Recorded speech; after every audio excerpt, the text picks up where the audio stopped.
Okay, good afternoon, everybody. So today is a special day. I think you may not have noticed, but I think it's been a week since this algorithms class has had any algorithms in it. And so today we're actually going to learn some algorithms with running times. Although I won't tell you what the running times are, but they will have running times, which is progress of a sort. Sorry, I was away at dance camp all weekend, and my voice is still there. But hopefully with this microphone, you'll be able to hear me. So far we've learned a ton about the structure of linear programs. But at the very beginning of linear program, I set out, our obvious goal is to figure out how to solve them algorithmically. And now we finally have enough understanding of the structure of linear programs to be able to talk about how you solve them algorithmically.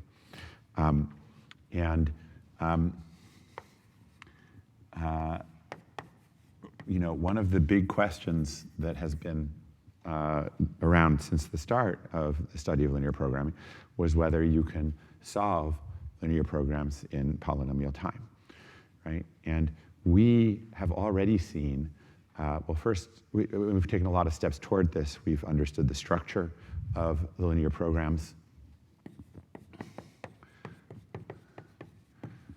right?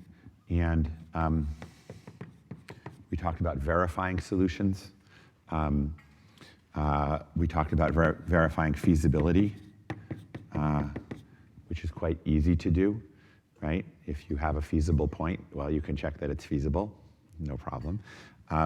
But we also had to do quite a lot of work to talk about how you verify optimality, right? And we developed this whole theory of duality of linear programs. And duality gives us an approach to verifying the optimality of an LP solution, right? If I present you with primal and dual optimum solutions, these prove each other's optimality, right? And we understand that because we understand duality.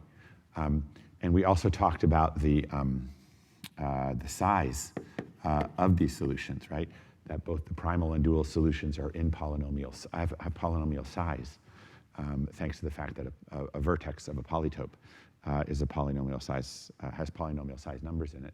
And so you can actually write down in polynomial space a solution to an LP that can be verified in polynomial time. So all of this is very nice, but it doesn't reach our original goal of just finding the solution to a linear program algorithmically. And that's what we're going to talk about today. As I mentioned at the beginning of my discussion of linear programming, Danzig in the 1940s, let me put this in a different order. Danzig in the 1940s developed what's known as the Simplex algorithm, which was the first sort of fully specified algorithm for solving linear programs. And it made him sort of the father of optimization. And the Optimization Society now has the Danzig Prize, which is given to the greatest accomplishments in optimization. And this happened in the 40s in the context of World War II. Then in the 70s, the ellipsoid method was developed first by Gain and Katian. And then finally, in the 1980s, a technique known as interior point became prevalent. This was first done by Karmakar.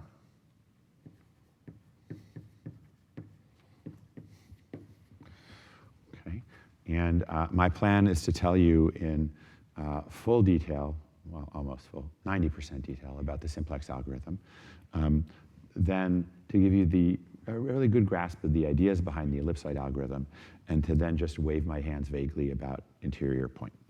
Okay, and hopefully I can do all of that today. And then we'll be done with linear programming and can move on to our next topic.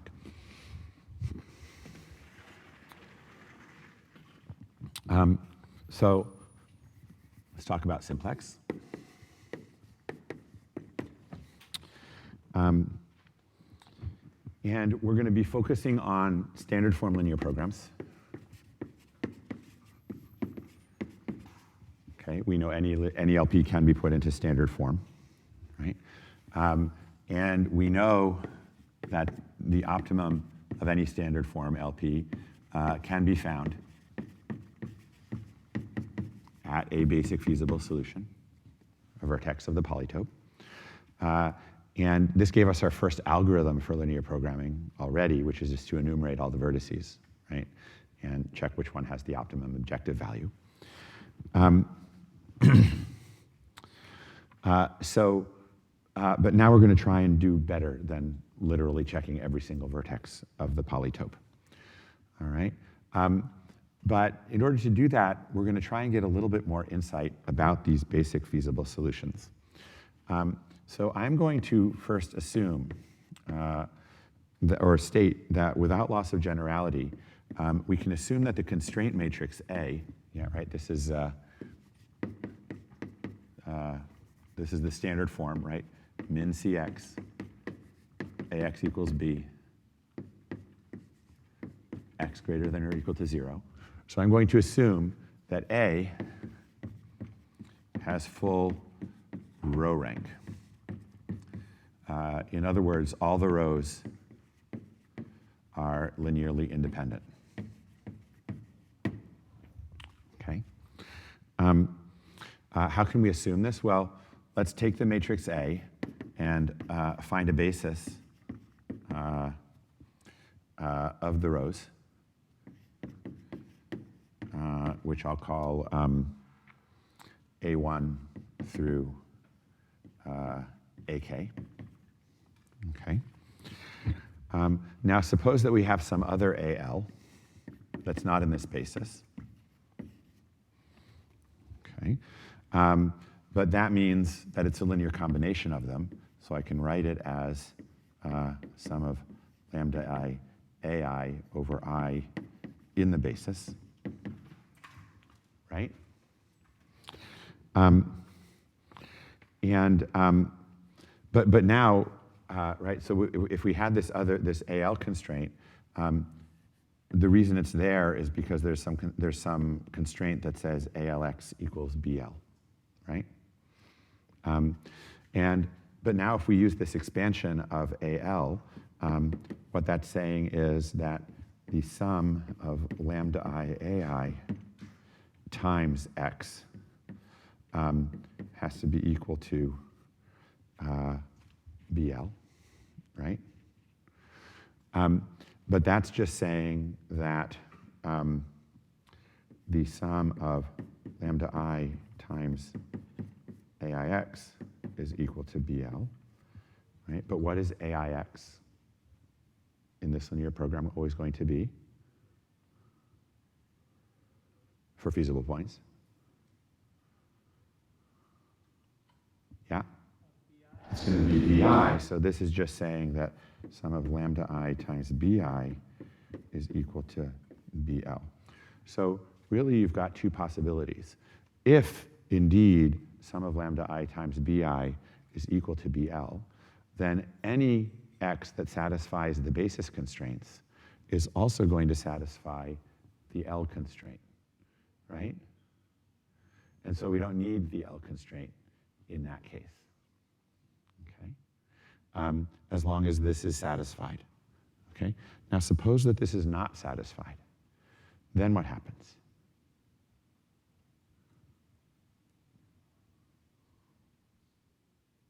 Yeah? Yeah. If this is not satisfied, well, then we've just derived that, you know, for any feasible point that does satisfy the basis constraints, it's going to violate this constraint. So there's no feasible point. So AL is either irrelevant to the problem, because everything satisfies it, everything feasible satisfies it, or else the problem is infeasible, okay? So either all or none of the basis feasible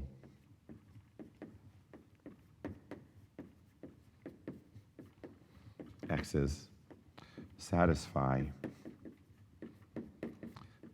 ALX equals to BL. And so as long as the LP is feasible, we can ignore the AL constraint, okay? So we are able to assume, without loss of generality, that all of the constraints are linearly independent, okay? Now let's think about this basic feasible solution where the optimum can be found. What's the definition of a basic feasible solution? Well, of course, it needs to be feasible. But what does it mean to be basic? If we go back to our notes,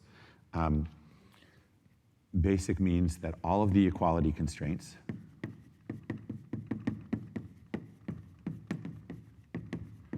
are tight. And what are those equality constraints? They're the AIX equals BI constraints.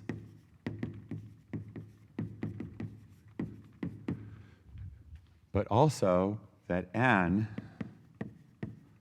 linearly independent constraints are tight.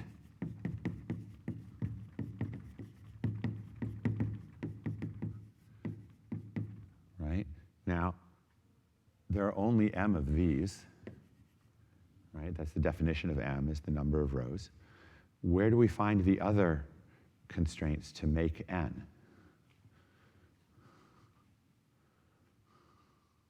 Yes? Exactly. So that means that n minus m of the xi greater than or equal to 0 constraints have to be tight and have to be linearly independent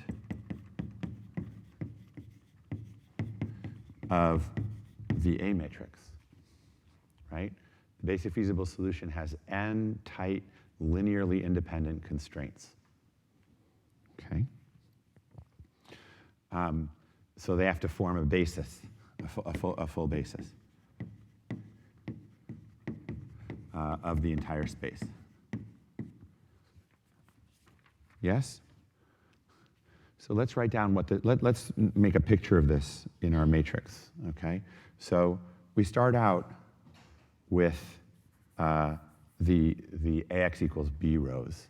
So I'll put my A over here, and this is going to be multiplying my X matrix, and that's going, multiplying my X matrix, and that is going, sorry, that goes here, and that is going to have to be equal to B, okay? That's part of my tight constraints. Okay, so let's look at this matrix of tight constraints.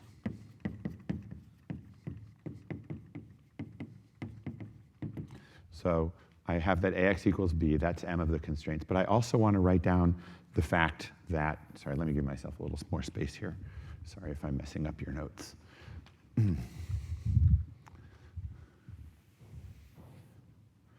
So I'm going to start by saying that A times X has to be equal to B. But if I want to write down the whole matrix of tight constraints, I also have to represent the fact that there are these tight constraints on some of the X's, right? How am I going to do that? Well, what I'm going to do is I'm going to take this A matrix, and I'm also going to write down an identity matrix associated with the tight X's. And I'm going to say that they all have to be equal to 0.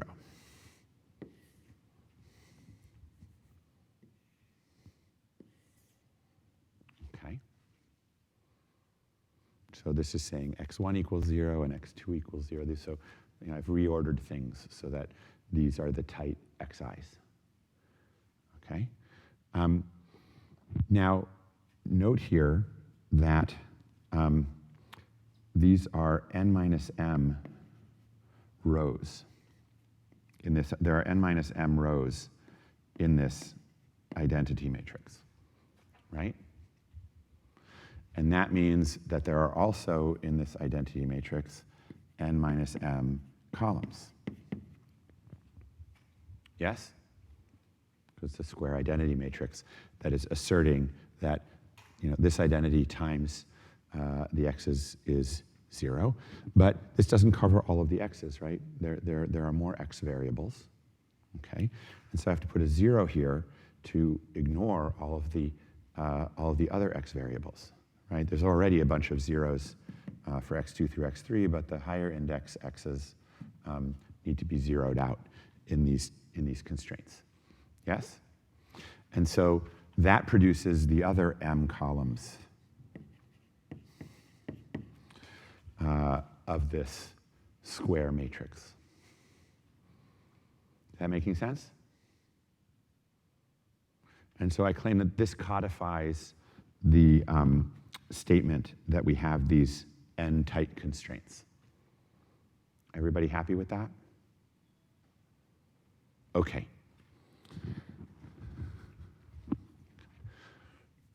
So we have this 0 matrix that corresponds to the slack xi variables, right? These are xi's that might be non-zero, right? They're not among the tight ones. They might coincidentally be 0, but these are the xi's that are allowed to be non-zero, right? All of these xi's are required to be 0, but these xi's are permitted to be non-zero, okay? Now, and so these are allowed to be greater than 0. Okay. Now, I said I have these n rows. The assertion that it's a basic feasible solution says that we have n linearly independent rows. Right? Okay, but that just means that this matrix has full rank. Right? It has an inverse. It's non-singular. But that also means, right, this is one of the things that I stated in the first linear programming lecture, that it has n linearly independent columns, right? Those are equivalent.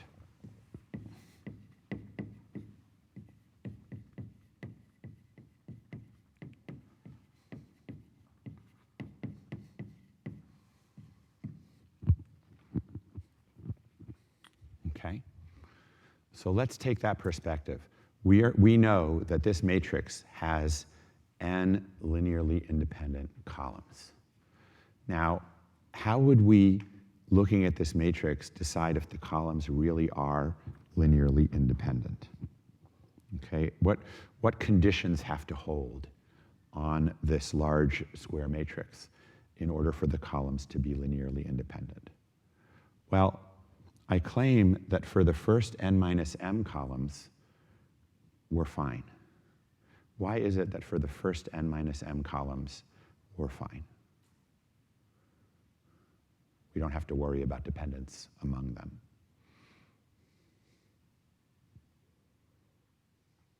Yes? Matrix essentially gives every column a value that can't be reproduced. Exactly. The identity matrix at the bottom ensures that these columns are linearly independent of each other because each column has a particular row where it is non-zero and nothing else is. So there's no way to zero out that column. And so in fact, that tells us not only about these columns with each other, but it also tells us that every one of the first n minus 1 m columns is also linearly independent of the later columns, right? So each of the first n minus m columns is linearly independent because of the identity matrix portion of the square matrix. Yes? So what do we have left to worry about? Well, the later columns, right? Maybe some of the columns over here are linearly dependent. Now, where do we have to focus in order to decide whether these last m columns are linearly dependent?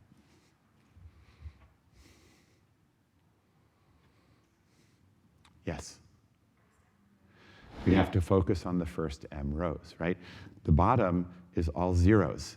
And so it's not helping at all with independence, right? What's going to determine the independence of the last m columns is the first m rows, okay?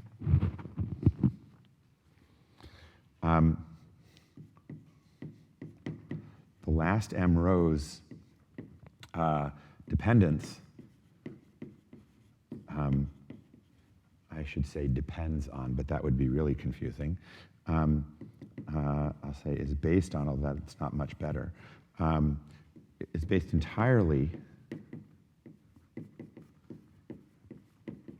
on the first m rows.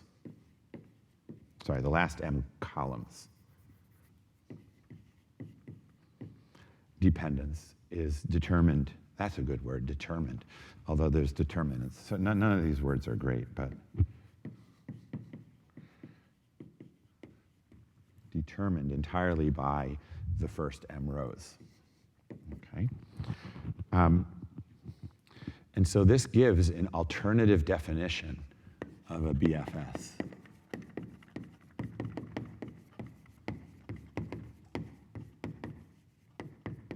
When we're in standard form.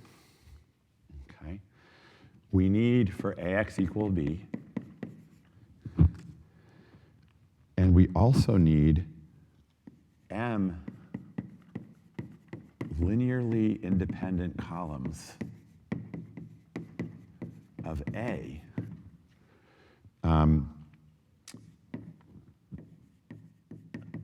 that include all of the xj's that are not equal to 0, all the slack xj's.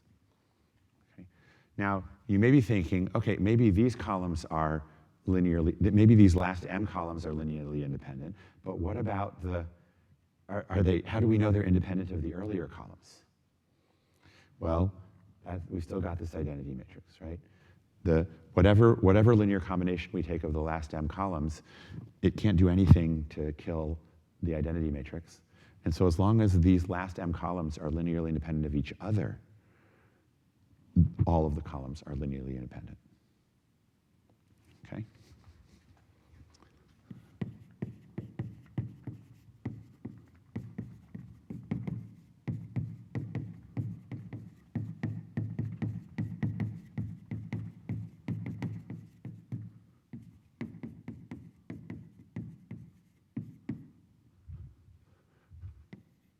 Because of the identity matrix.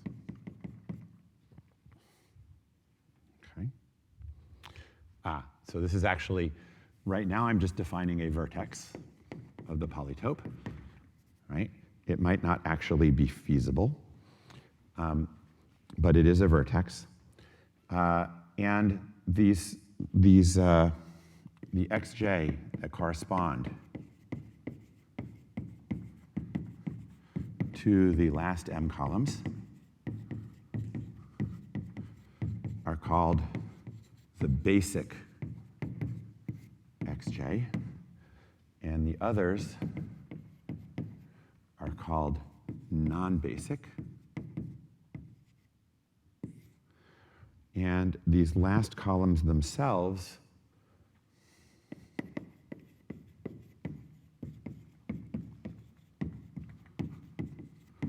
are called a basis, which is kind of unfortunate because we already had a notion, we already know what a basis is, and this is not actually that basis, right?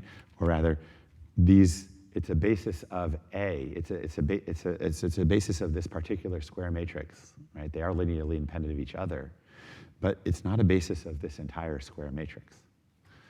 Okay, so you have to keep in mind these two potential meanings of basis and interpret that from context.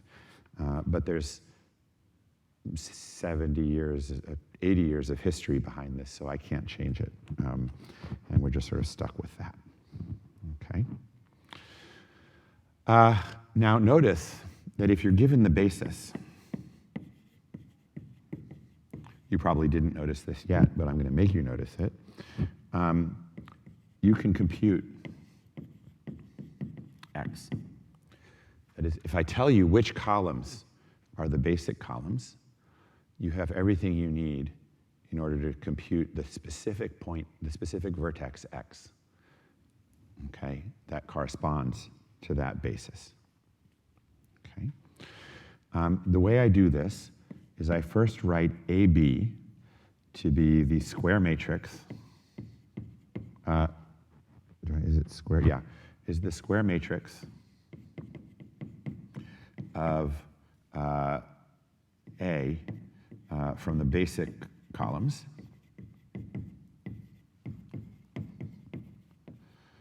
And I'm going to write AN for the rest, the non-basic.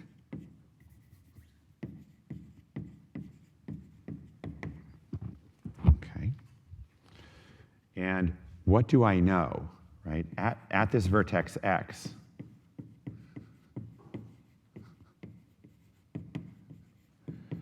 I know that x sub n is equal to 0, okay? So, now that I've defined this basis b for the columns, I can just write x sub b for the vector where I pull out those columns, and I can write x sub n for the vector where I pull out the columns of, where I pull out the x's corresponding to the non-basic columns, right? So I know that at the corresponding x, all of the xn's are equal to 0, okay? And so if I write out my linear constraints, right, what I can basically say is I'm unpacking my matrix as, my matrix A as a matrix A sub n and a matrix A sub b, and that is multiplying my x sub n and my x sub b, right? But this has to be equal to b because it's a feasible, it satisfies the equality constraints ax equals b, right? But I've been told that these n's are non-basic. So xn is 0, right? So if xn is 0, it actually doesn't matter what a sub n is, right? It's all going to get cleared out by x sub n. And so in fact, the only way to get ax equals b is if a sub b times x sub b is equal to b. Yes? And now notice, right, A sub b is a square matrix of linearly independent columns, so it's invertible, right? So I can just say that x sub b is equal to AB inverse times b.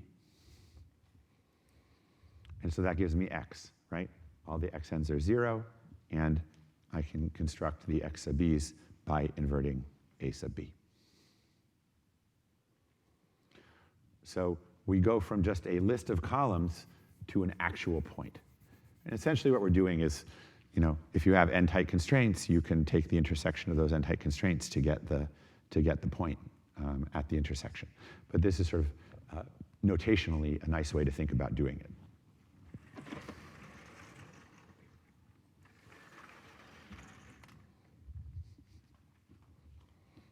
So now that we have this definition, or this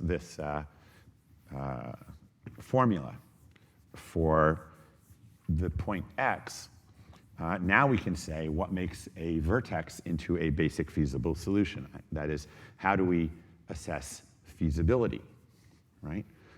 So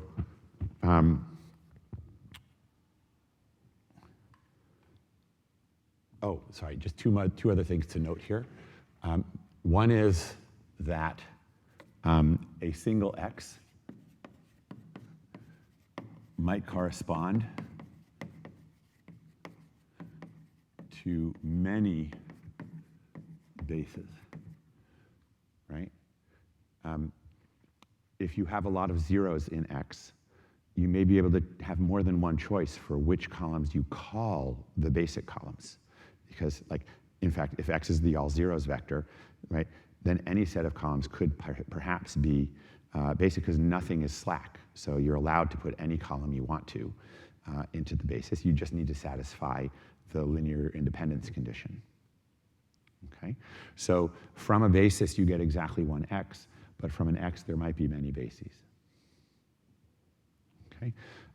The other is to notice that this math depends really only on a sub b. So this is sort of this is only an m-dimensional math problem instead of an n-dimensional math problem. So if you have a very small number of constraints, it doesn't really matter what the dimension is. You can solve this problem in time that depends only on the number of constraints. Okay. But coming back to this, we now have a new characterization of a basic feasible solution. Okay. We can say that X is a BFS associated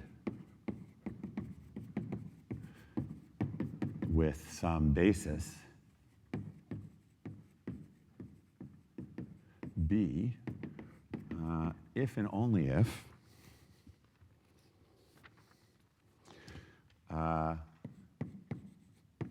the non-basic x's are all 0. The matrix A sub B has linearly independent columns, which makes it non-singular. And for feasibility, AB inverse times B has to be greater than or equal to 0, because this is just X.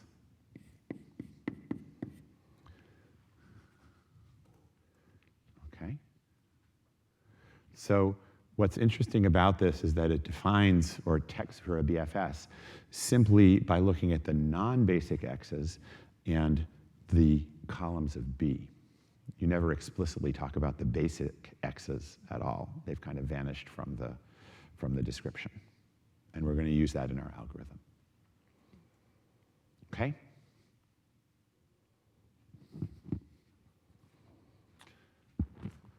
So this is sort of the setup, the sort of notation and definitions that we need for the algorithm.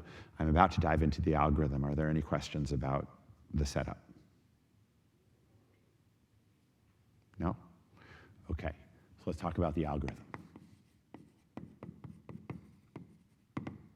Okay.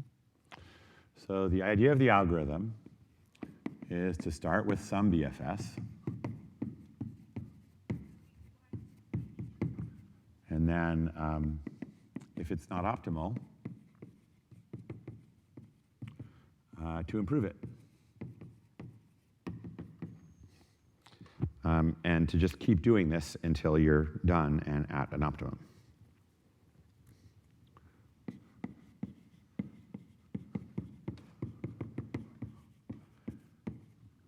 Okay. And so if you actually think hard about this, it makes no sense. It's like finding a feasible point is just as hard as solving optimality in linear programming. So how are you going to start with a basic feasible solution? And checking optimality is also really hard. So how can you do that? But let's ignore that. And for now, just focus on the improvement step, and then we'll come back and fill out the details. Okay? So for the improvement step, okay, we have some current X. And we also have a current basis, B. Okay. And I'm going to rewrite the linear program relative to that basis. Right? We want to minimize what we can now expand as CB times XB plus CN times XN with our constraints that AB XB plus AN XN is equal to B, and X is greater than or equal to 0. Okay. Now notice that this rewrite is valid for any X. I mean, I'm just labeling the coordinates, right? But checking whether a particular X is feasible just means plugging it into these constraints, right? And the objective function is meaningful for any X. Okay.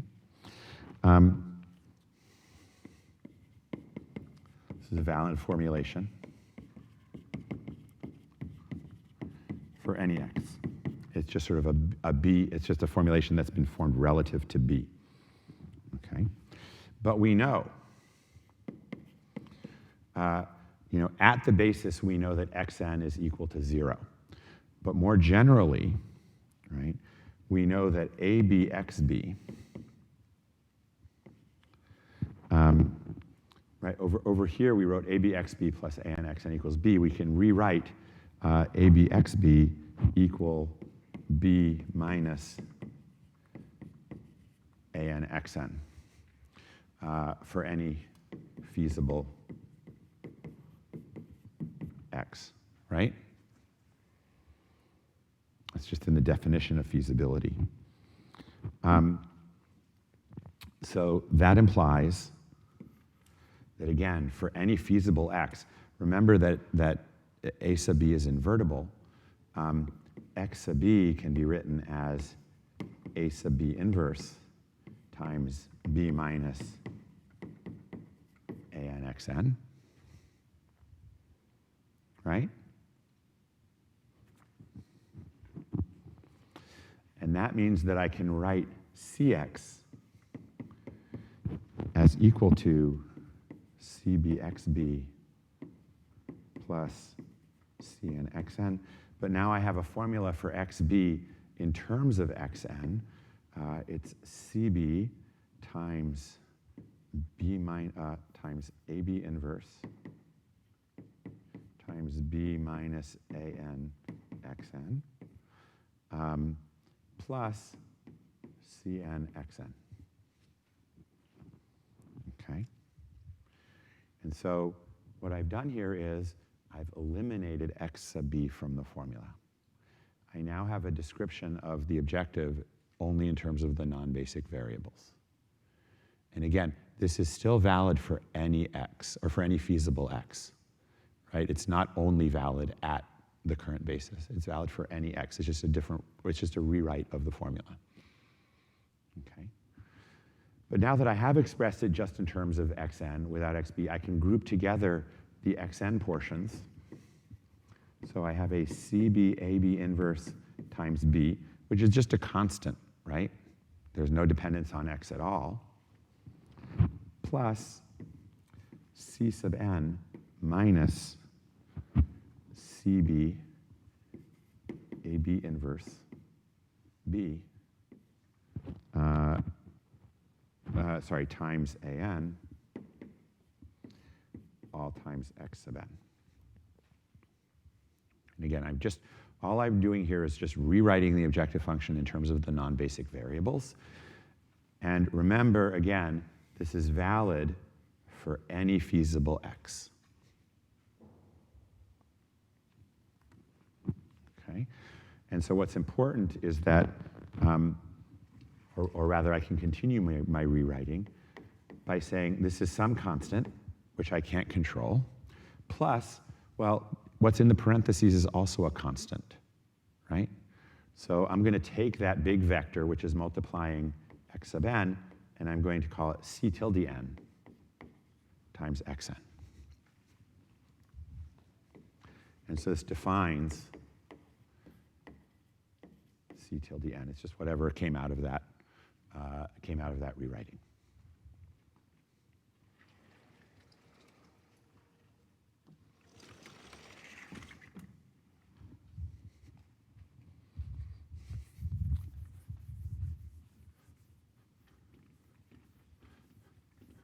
Okay, what use was it to rewrite things in this way? Well, it's kind of like when you're solving a linear system by eliminating some variables from that linear system, right? So we just eliminated the xb variables entirely. Our whole problem formulation is now focused on the xn's, okay? And at our current basis, right, where we're at the current x, what can we say about the xn's? Yes? They're all 0, right? That's part of the requirement of the definition of the basic feasible solutions, right? So at the starting basis,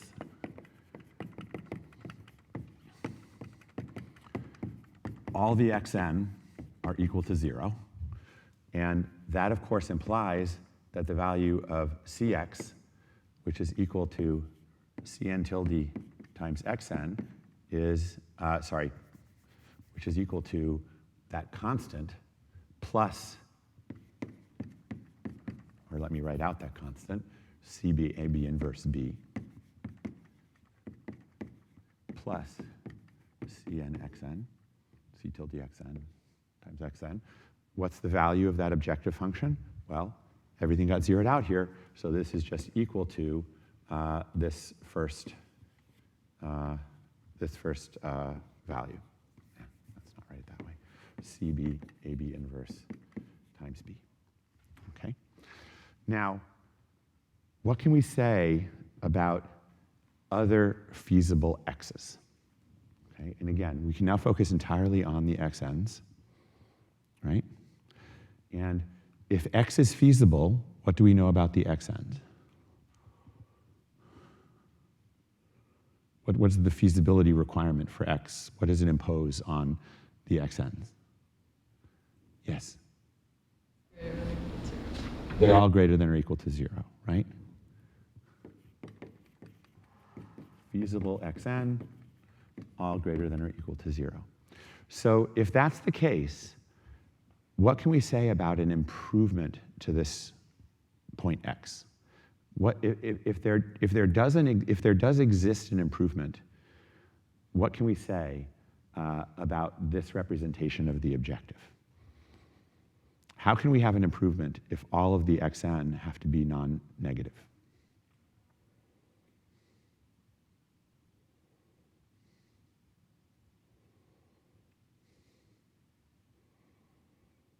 Yes?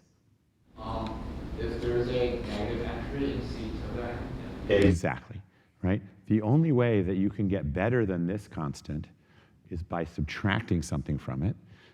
In order to subtract something from it when all the xn's have to be non-negative, some Cn has to be negative, right?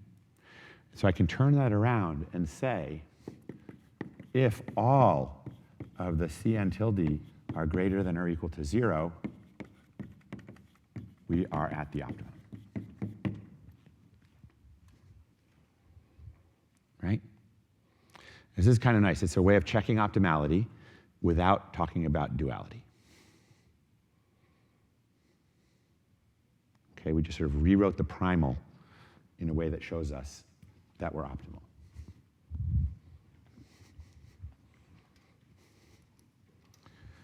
It still requires some extra knowledge in order to check optimality. It requires knowing what the basic columns are, right? Yes? Quality where the one before where you have the constant, in the parentheses term, you have like CB, AB negative 1, BAN. Oh, I'm sorry. B shouldn't be there. What did I do wrong? B, AB inverse B. Oh, no, that was, yeah, B isn't there, right? It's just CB times AB inverse times AN. Thanks. Yes?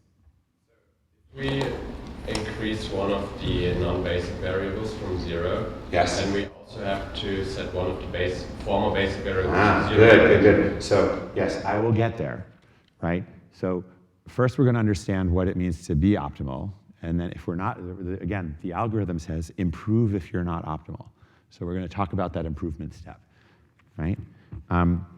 But let's just finish with this, right? So if all of the xn's are non-negative, then there's no way to improve on the current objective function at a feasible point, and so we are optimal, right? If, on the other hand, some Cn tilde is less than or equal to 0, is less than 0, then increasing, if let's say some C tilde j is less than 0 for j in the non-basic set,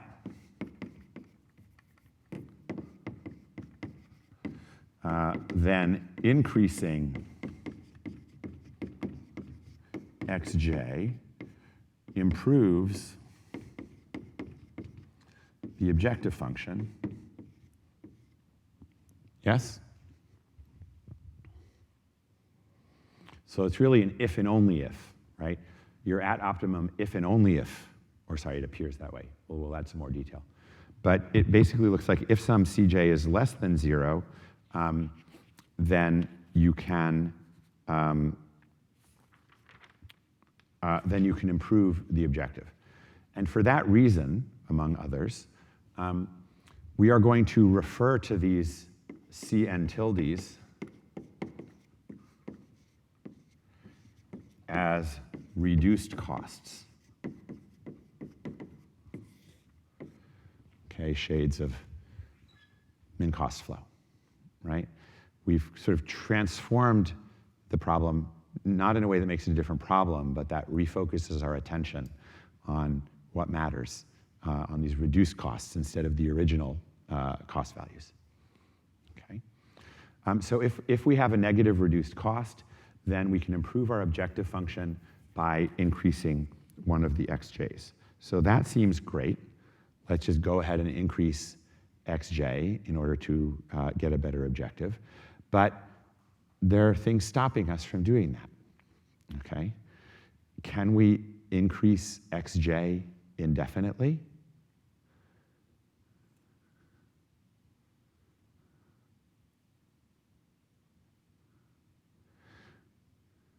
Well, the thing to remember is that we have focused our attention on the non-basic variables, but the basic variables are still here, right?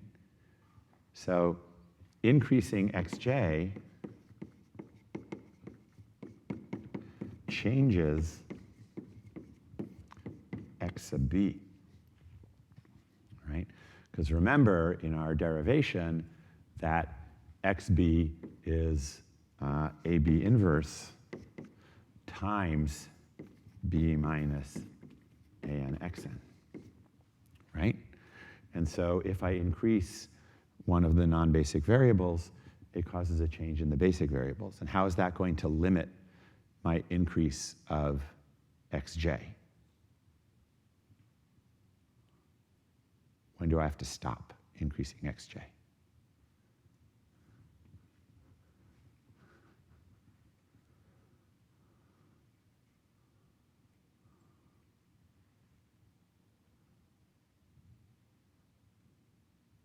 Yes?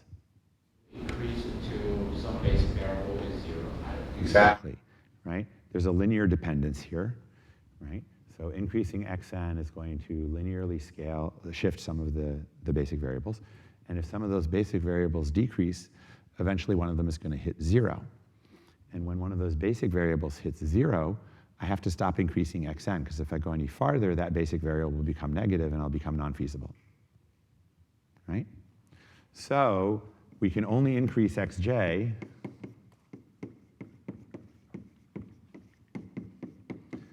until some basic xi decreases to 0. Okay. Okay. Now, okay. Maybe no xi decreases to 0, because maybe increasing xj causes all of the basic xi's to increase. Okay. If increasing xj increases all of the basic xi's, then what can we say about this linear program?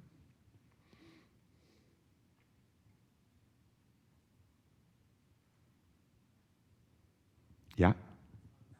It's unbounded, right? If I can increase this non-basic x and I never violate a constraint, well, then I can make the objective function as good as I want, right? So it's an unbounded linear program. But if the linear program is bounded, then it must mean that I'm going to get stopped at some point, and the only thing that can stop me is one of these xi's, one of these basic xi's becoming 0.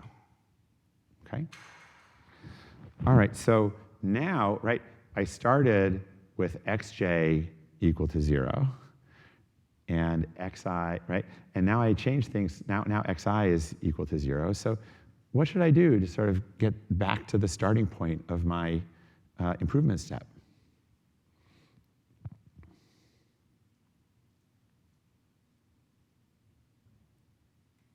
Yes?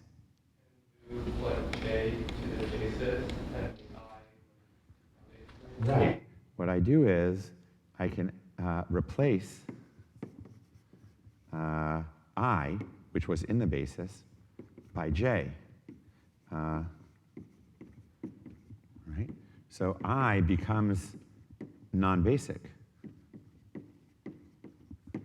Sorry, did I say that backwards? J becomes non-basic.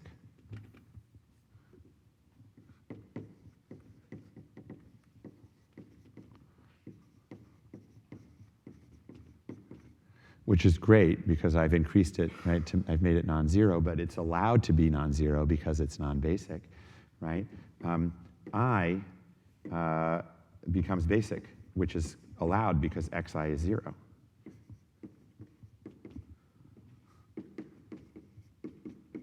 Or I should say it's allowed since xi is equal to 0.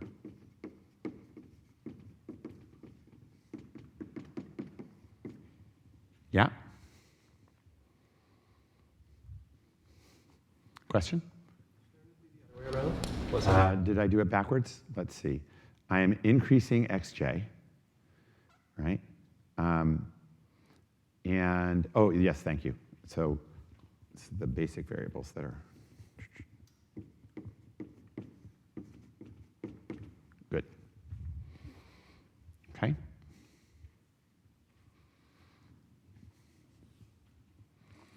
And so this is our improvement step. This is called a pivot.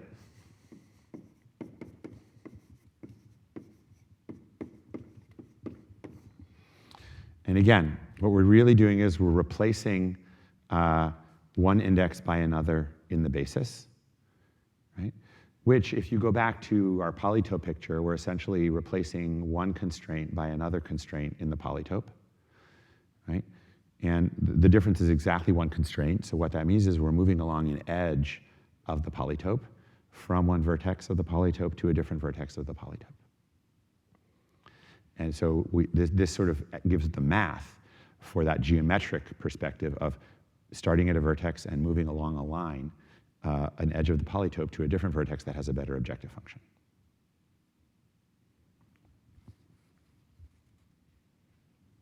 Okay. And since they're connected by an edge, we refer to this as an adjacent basis. Okay.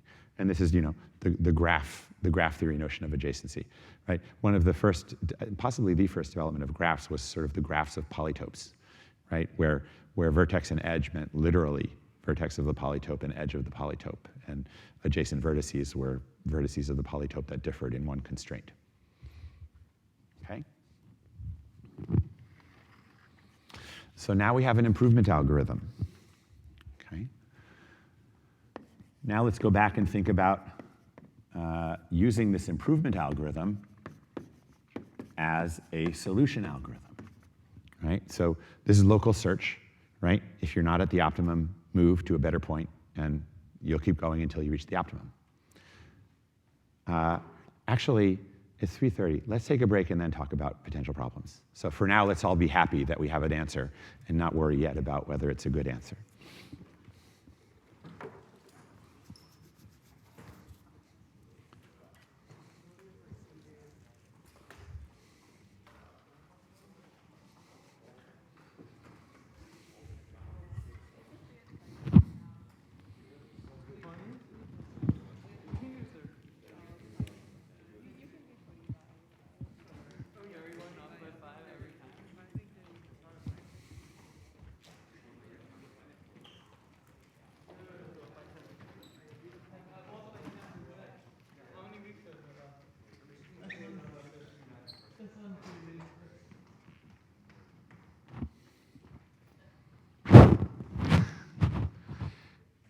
I guess with the long weekend, more people than usual feel like they need some push-ups.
That's actually better. Strength training is good for algorithms, but aerobics gets the blood flowing in your brain, and that's.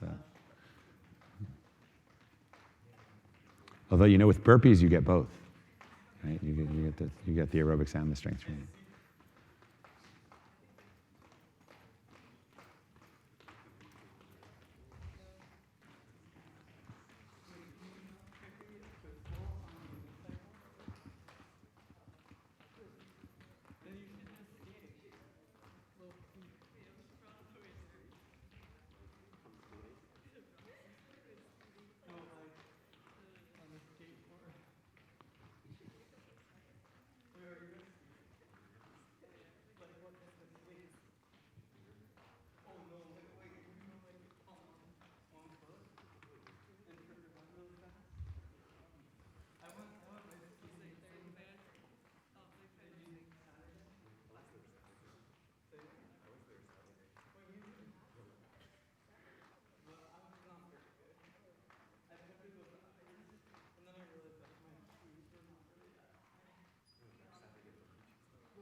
All right, I can see a few people still want to exercise, but everybody else is obviously desperate to get back to sitting in their chairs and thinking about theory. So let's dive in and talk about potential problems with this approach.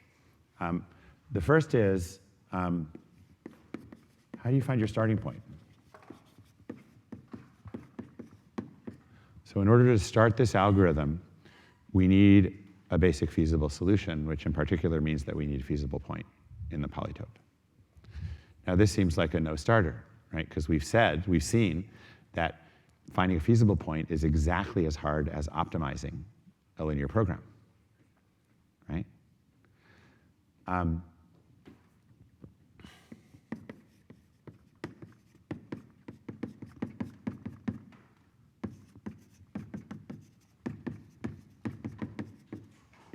But the thing to remember is that this is a general statement, right? An algorithm that can find a feasible point of any linear program is also an algorithm that can optimize any linear program.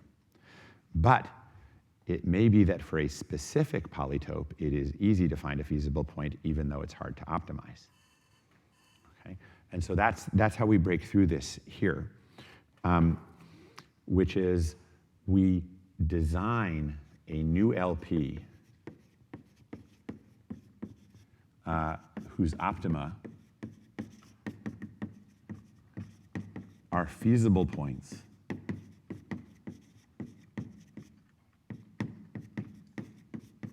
of the original. That's sort of first condition. And also, we're finding a feasible point is trivial. Okay? So in order to start on an arbitrary polytope, we solve an LP on a carefully chosen polytope. And you will fill in the details of this in your homework this week. So you can start thinking about it now if you're getting bored by lecture. How would I design a new LP whose feasible points are whose optima are feasible points of my initial arbitrary LP? Okay. Now, the second problem is nastier. What we said here was we're going to increase xj until some basic xi decreases to 0, right? Some other constraint becomes tight that wasn't previously. Okay. But what if we discover when we're increasing xj that there is an xi that is going to decrease that is already tight? It's already 0. What do we do in that case? Well, that tells us we can't increase xj at all, right? However, we can still do the pivot, right? Because if xi is already tight, right, then we can replace I by j in the basis, right? It's okay for I, if I is already tight, it's fine for it to become non-basic. Okay? So we can still do a pivot, we just don't get any improvement in the objective function. Okay? Now, locally, that's fine. I mean, we still did a pivot. But if we can have a pivot that doesn't improve the objective function, then what can go wrong over the longer term? Yeah? Right. So I could make a pivot, right? Swap I for j, and then I say, oh, I'll do a pivot. I'll swap I for j, right? And I'll just keep on swapping I for j over and over again, right? So this raises the problem of cycling pivots. And it may not be as simple. I mean, you can obviously remember not to undo the pivot that you just did, but if you're not increasing the objective function, you can cycle through a whole bunch of pivots that all have the same value, and eventually come back to your starting. So you can come back to your starting basis without having improved your value at all. And the cycle could be arbitrarily long, so there's really no way to remember or to limit that. So we have to worry about this, and this is where a lot of the original formal work on Simplex was focused. It turns out you can prove that there are non-cycling pivot rules.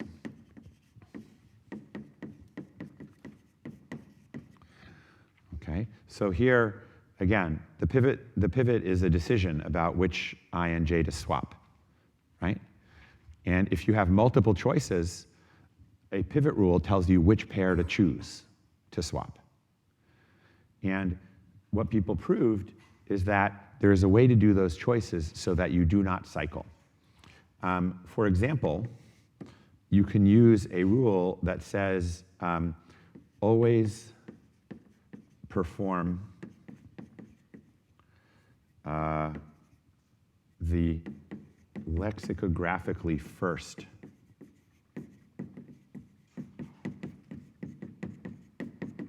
possible pivot.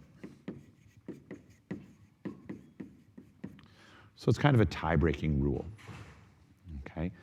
If there are many possible pivots, I mean, obviously, any pivot that improves your objective value, you can just go ahead and do it because you can't cycle with improving pivots. But if all of your choices appear to be pivots that don't change the objective value, well, swap the lexicographically first. That is, find the smallest I which is involved in any pivot, and then among all of the j's that work with that I, take the smallest j that works with that I, okay?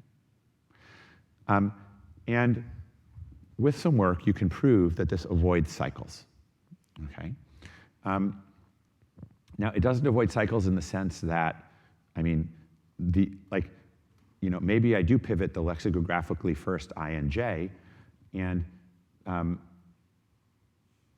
if that didn't improve the objective function, then in theory, I could swap j and I. But if they're already lexicographically first, I'm going to just throw up my hands and say, no, that's not a pivot that's allowed. It's making me lexicographically worse instead of lexicographically better. And so I'm just going to rule out that pivot. Now, once you rule out some pivots, it may not be clear anymore that when you stop, you're at optimum. And that's the hard work of this analysis, right? You prove that if you reject lexicographically backwards pivots that take you worse in the lexicographic order, you still only get stuck at the optimum.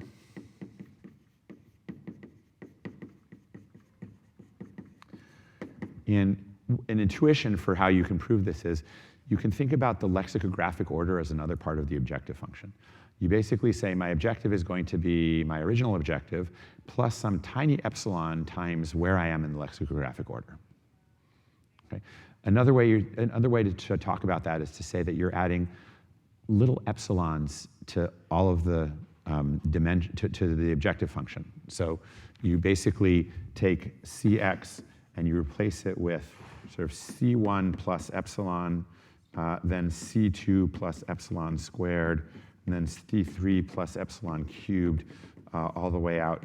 You add these little epsilon changes to the different values of the objective function, and you make epsilon so infinitesimal that sort of any gain on an earlier dimension swamps the gains that you can get on later dimensions, okay?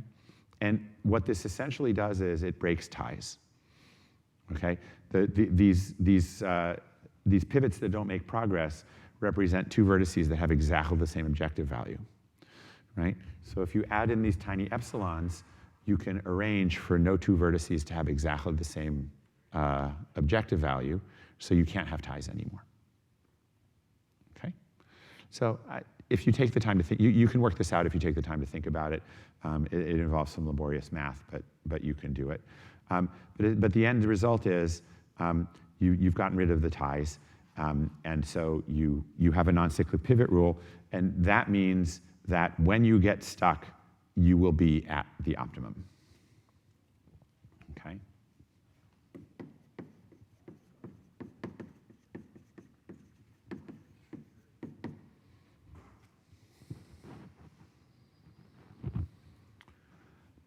And so with these two things, we're kind of done. We have an algorithm that works. We know how to find a starting point, and we know that when we get stuck, we are at the optimum solution to the linear program.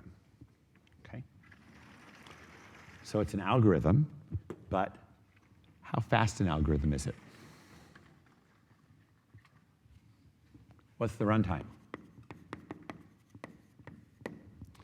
of this algorithm? Well, the runtime of a single improvement step is pretty clear. Right? You can work it out here. It's just doing some linear algebra, right? You have to invert. You do some matrix inversions and then some matrix products, and you're now ready to perform the pivot step, right? You can check which reduced costs are negative, and that tells you which xn's to consider changing, and you can use your algebra to determine the effect on the xb's. Okay, so that's polynomial in M and N. But what else determines the runtime of this linear programming algorithm besides the time that it takes to do one pivot? Yeah? How many pivots? Exactly. The runtime is some polynomial in M and N times the number of pivots. Okay? So the question is, how many pivots does the simplex algorithm do? Okay.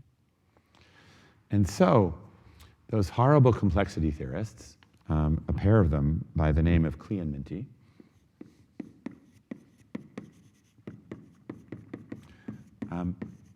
they developed a particular polytope called the Klee-Minty cube, right?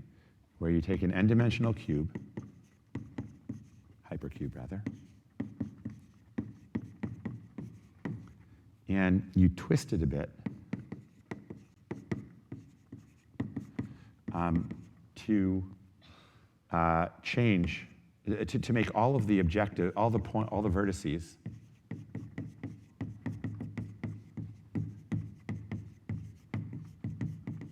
have different objective values.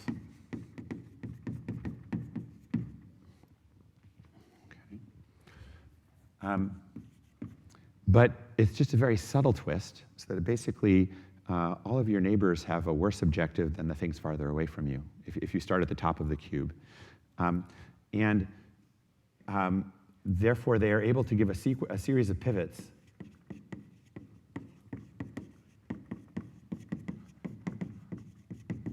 that visit every vertex of this polytope. Okay. In other words, we're doing 2 to the n pivots, and that determines the runtime of the simplex algorithm. Okay. So I sort of tantalized you at the beginning with, oh, we could have polynomial time linear programming, but in fact, the simplex algorithm is not polynomial time. It's an exponential time algorithm, which basically looks at every vertex of the polytope. So we already had that algorithm, right? So why do we talk about simplex? Well, one reason is that this is those annoying complexity theorists, and this doesn't happen in practice, right? So in practice, simplex is super fast.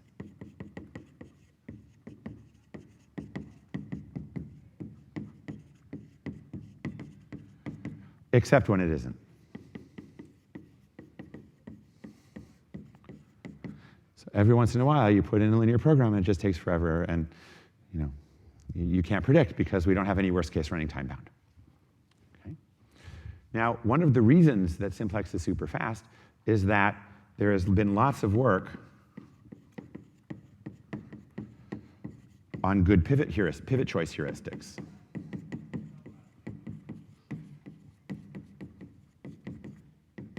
And I say heuristics here because we haven't been able to prove that any of them work well.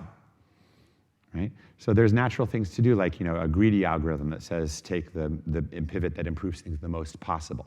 That seems smarter than taking a pivot that only improves things a little bit. Right? So there are these things you can do. And people have found great pivoting heuristics for practice. But we don't know how well we don't have theoretical proofs about them. And we're actually not even sure that it's possible to find a good pivot rule. There is this question that emerges about the diameter of polytopes. Okay? The simplex algorithm works by pivoting, which means it just moves along edges of the polytope. So the question is, if you can look at any 2 points in the polytope, how far apart are they in pivot steps? Okay, and again, it's the graph notion of diameter, right? What's the shortest path between 2 vertices in the polytope? Michael, can you close the door back there? Thanks. So in 1957, a famous mathematician gave the Hurst conjecture, which said that the dimension of the the diameter of the polytope is at most m plus n. And this would be really exciting if true, right? That the diameter is linear in the size of the problem. Then at least we know the distance in pivots is small, even if the question of finding that short path is hard. Okay? Sadly, this was disproved in 2010 by Santos, who proved that the diameter is at least 1 plus epsilon times m plus n for some really tiny epsilon. So actually, it might still be true that the diameter is linear, but with a constant bigger than 1. Not a lot of progress, but it's the best they've got so far from that perspective. On the more optimistic front,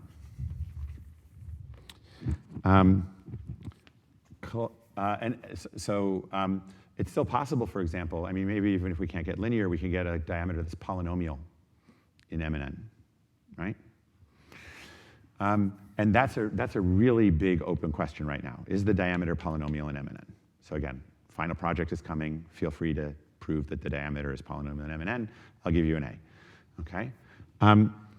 We've gotten partway there. Kalai and Kleitman gave a really cool and actually not that difficult proof in '92 that the diameter is at most m to the log n. Okay, so this is way better than the naive 2 to the n or m to the n bound, right? Almost polynomial, but not quite. Okay. They also showed that by using the same technique, but sort of playing with it a little bit differently, that it's at most 2 to the n times m. So it's exponential in the dimension of the problem, but only linear in the number of constraints. So you can have lots of constraints, and it's fine. Okay. And so in particular, well, no, I'll leave it at that. So we have some hope with regard to these diameters. Now notice that small diameter does not guarantee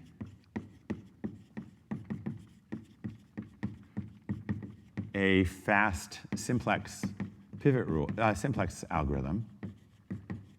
That is, it doesn't guarantee that there's a good pivot heuristic, because the simplex algorithm always improves your objective function or never makes it worse. But the low diameter path might have to be non-monotonic in the objective. You might have to actually make the objective worse sometimes as you're following that shortest path. Okay? So in a sense, analyzing the diameter is an easier problem than showing that there's a fast simplex algorithm.